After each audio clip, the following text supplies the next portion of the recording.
Tout le monde pense qu'être fort, c'est savoir se battre. C'est écraser ses ennemis.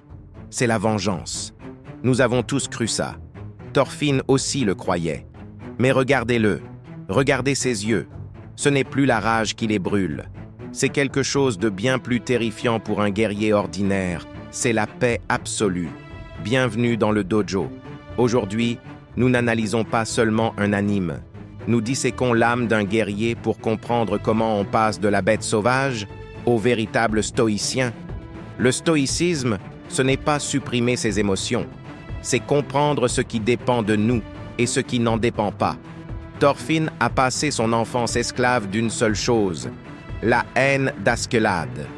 Il a donné le contrôle de sa vie entière à un autre homme. Épictète le disait, « Si tu veux être libre, ne désire rien qui dépende d'autrui. » Tant que Thorfinn voulait la mort d'Askeladd, il était enchaîné. Le jour où Askeladd meurt, Thorfinn ne devient pas libre. Il devient vide. C'est là que la leçon commence. L'effondrement. Quand tout s'écroule, quand vous perdez votre but, c'est là que la philosophie commence. Thorfinn se retrouve dans la boue. Esclave, sans épée. Il doit apprendre la mort fati, l'amour du destin. Accepter que le passé est mort.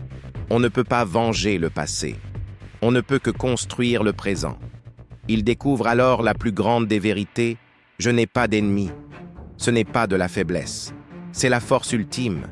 Dire « je n'ai pas d'ennemi », c'est refuser de laisser la haine d'un autre pénétrer votre âme. C'est être intouchable.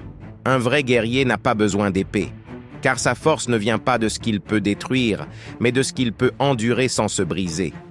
Marc Aurèle écrivait « La meilleure façon de se venger d'un ennemi, c'est de ne pas lui ressembler. » Thorfinn a gagné, non pas en tuant, mais en refusant de devenir un monstre.